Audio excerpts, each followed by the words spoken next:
أعوذ بالله من الشيطان الرجيم بسم الله الرحمن الرحيم الحمد لله رب العالمين والصلاة والسلام على أشرف الأنبياء المرسلين حبيب الله العالمين أبي القاسم المصطفى محمد اللهم صل على محمد وآل محمد عجل فن وعلى أهل بيته الطيبين الطاهرين المعصومين أما بعد قال الله تبارك وتعالى في كتابه الكريم أعوذ بالله من الشيطان الرجيم ومن يتوكل على الله فهو حسبه إن الله بالغ أمره قد جعل الله لكل شيء قدرا صدق الله العلي العظيم. أجمع صلوات اللهم صل على محمد وآل محمد وعجل فرجهم.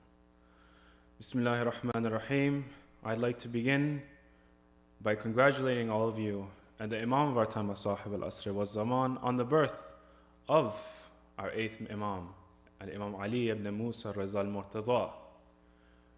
For in the life of Imam Ridha alayhi salam, we can see that there are many examples that we need to apply into our own lives. Just like previously when we discussed about our Imams, we discussed on how we can learn from our Imams and how we can implement the lessons and the tribulations in their life and how they responded to it into our own lives.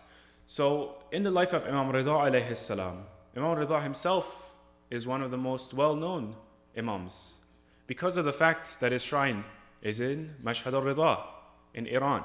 So many of us in this room have visited that shrine. But we must ask ourselves, when we visit that shrine of our holy Imam, to what extent do I know my Imam? When I come here and I ask for tawassul, when I ask for him to be a wasila for me to reach Allah subhanahu wa ta'ala, how much of his life do I know? How much do I know about his tribulations, the problems in his life, the calamities that he encountered and his responses to them? After asking ourselves this, we need to understand that there is a higher level that we need to connect with our Imams. For these are, as the Prophet himself was, uswatun hasana, which is in the Quran.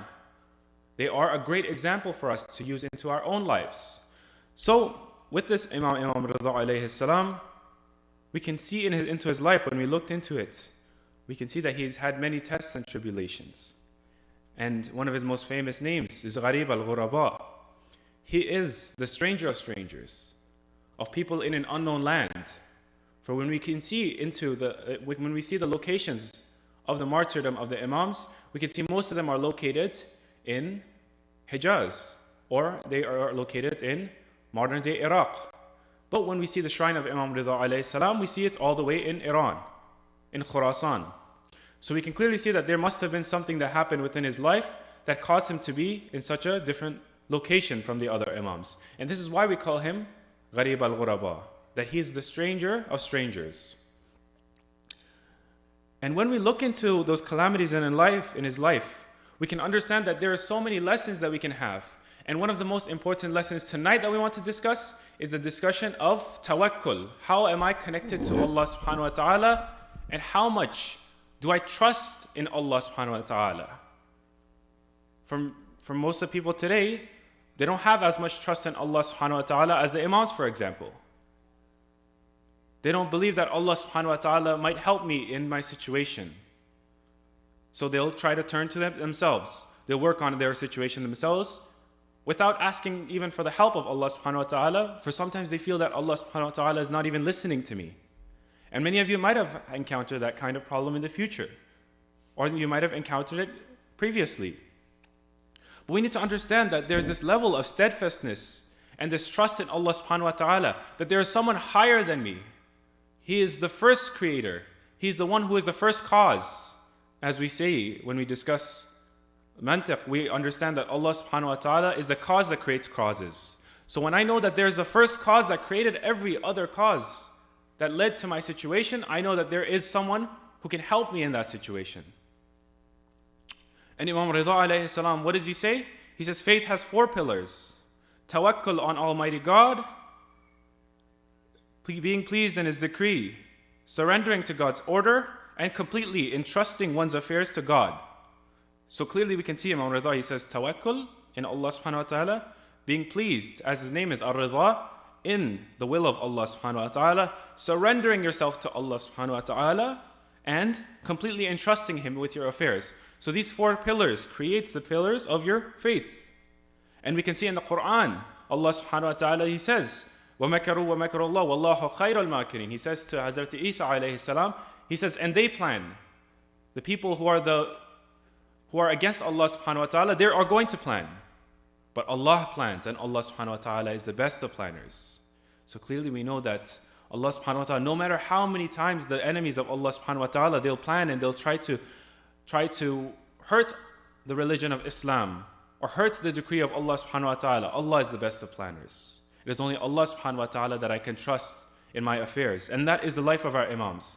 And we'll see later on in the life of Imam Ridha alayhi salam, how much trust and tawakkul that he had in Allah subhanahu wa ta'ala. And we begin with the first verse that we started with. وَمَن يَتَوَكَّلْ عَلَى اللَّهِ. So in the Quran it discusses tawakkul.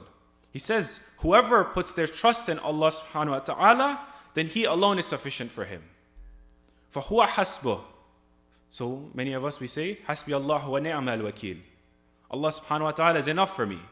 I put my trust in Him, and Allah subhanahu wa ta'ala is enough for me. So we can understand from here that Allah subhanahu wa ta'ala, when you put your will into the decree of Allah subhanahu wa ta'ala and the will of Allah subhanahu wa ta'ala, then you know you fully put your trust into Him. And inshallah we'll discuss how we can put that trust in Allah subhanahu wa ta'ala and how we can get to that level. And Allah subhanahu wa ta'ala, He says what? He says, وَاسْتَعِينُوا بِالصَّبْرِ وَالصَّلَاةِ. He says, seek patience in sabr and salah. Seek help through patience and prayers. Allah subhanahu wa ta'ala wants us to seek help from Him, to have that tawakkul through our prayers and through our patience. So through these two we can also find ourselves being able to connect with Allah subhanahu wa ta'ala and have that level of tawakkul, that trust that we can have in Allah subhanahu wa ta'ala. And Imam Ridha alayhi salam, he says what? He says, a servant of God will not attain the reality of faith unless he acquires three qualities: knowledge of religious affairs, moderation in his livelihood, and the third, which we want to discuss, and patience in his misfortunes. So in the life of Imam Ridha alayhi salam, let's discuss the kind of misfortunes that he did have, yet we can see he still has that patience and that trust in Allah subhanahu wa ta'ala. So when we see the backdrop of the life of Imam Ridha, we can see that Harun al-Rashid is the caliph at the time. He is the Abbasid caliph. And during that time, Harun al-Rashid calls on his father, Imam Musa al-Kadhim. Many times, Imam Musa al-Kadhim alayhi salam, he comes to Baghdad to speak to Harun al-Rashid, and he's put into jail. So Imam Musa al-Kadhim, at the end of his life, most of his time is spent within the prison of Harun al-Rashid. So during this time, Imam Ridha alayhi salam, he did not have his father. So he had to take that kind of place while his father was away and answer the questions that people had. So we can see at the very onset of his life, his father was sent to prison many times by Harun al-Rashid. And even afterwards, after the passing of his father, Imam Ridha alayhi salam would also be tortured and be punished by Harun al-Rashid until his passing. After that, we can see that Harun al-Rashid, he has two sons. He has Al-Amin and he has Ma'mun. And Harun al-Rashid himself, he trusts Al-Amin more. So Al-Amin takes the caliphate. But as a result, we have a civil war that's happening between these two factions, Ma'mun and Al-Amin. And in the end, we see that Ma'mun, who puts his base in Khurasan, in Merv, as we called it that time, he becomes victorious over his brother.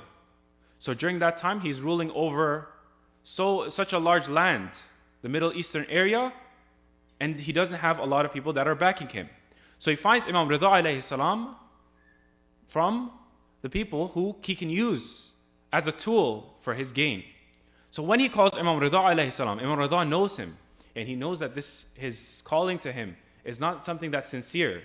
So when he calls him, Imam Ridha ignores him until he's forced to accept that. So now Imam Ridha alayhi salam is being forced to move away from Medina and come to Merv, to come to modern-day Khurasan, to be the successor of Ma'mun. And this is not of his choice, because when he tries to reject him, Ma'mun sends soldiers over to the Imam. And he views the Imam as a tool for him to gain power.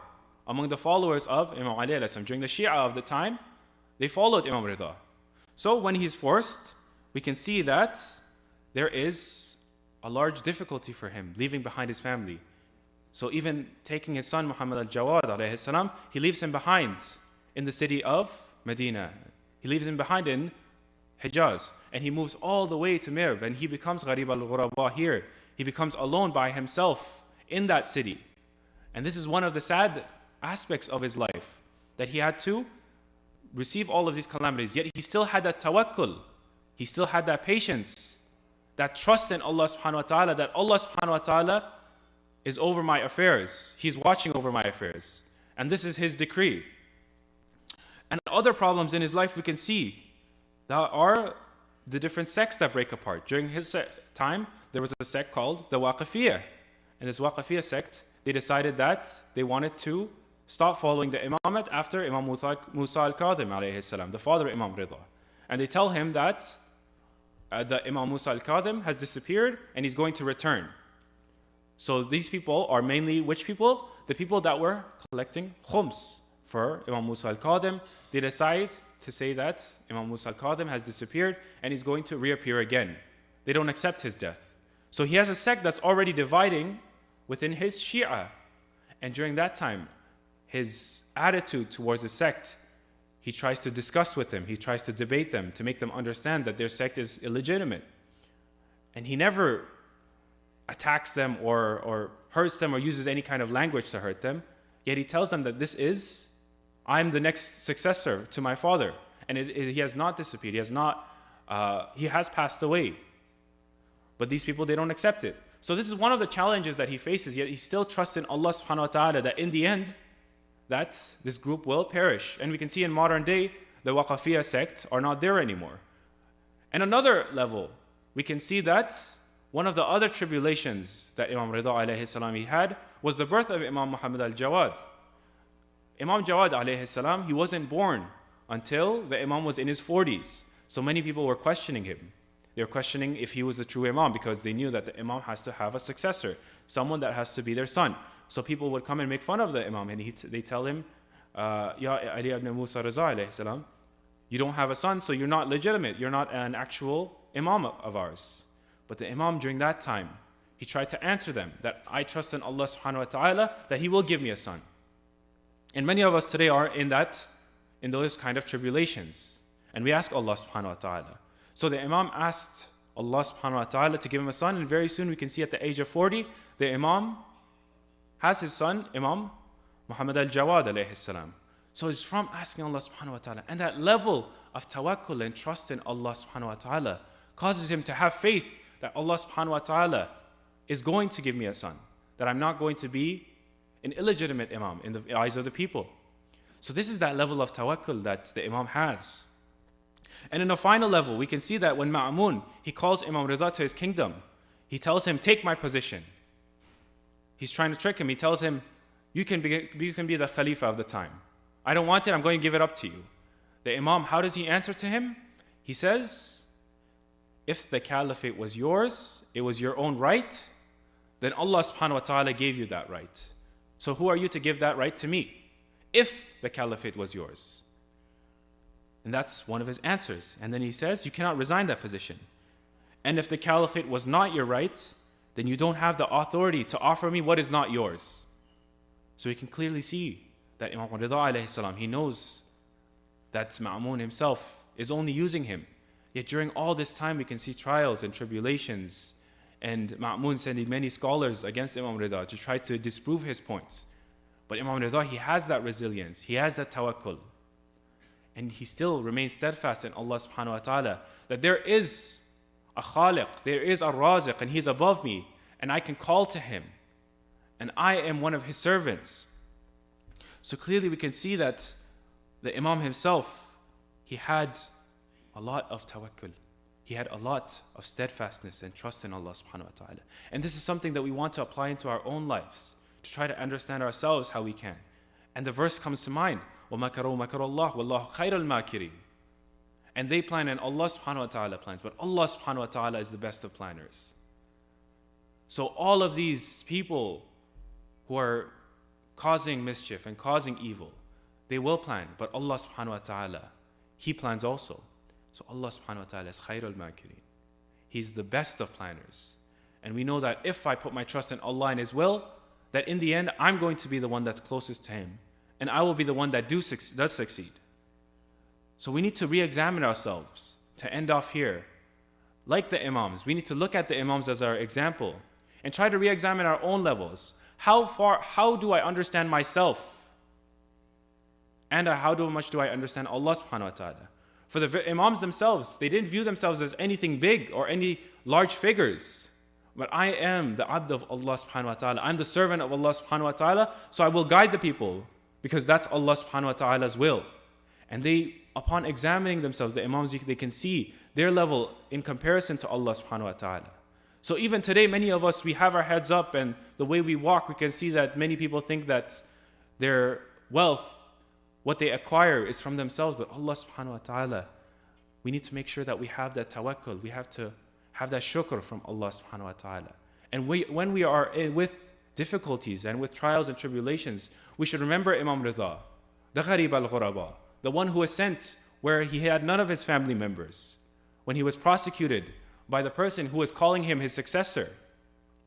And upon looking into that life of Imam Ridha and understanding his answers to the different tribulations he had, only then can we understand what tawakkul means, what having that trust in Allah subhanahu wa ta'ala means for us. And only then can we be closer to Allah subhanahu wa ta'ala and reach a level where we can call ourselves the followers of Allah subhanahu wa ta'ala and the Imam of our time, as-sahib al-asri wa zaman. Wassalamu alaikum wa rahmatullahi wa barakatuh. Ijman salawat.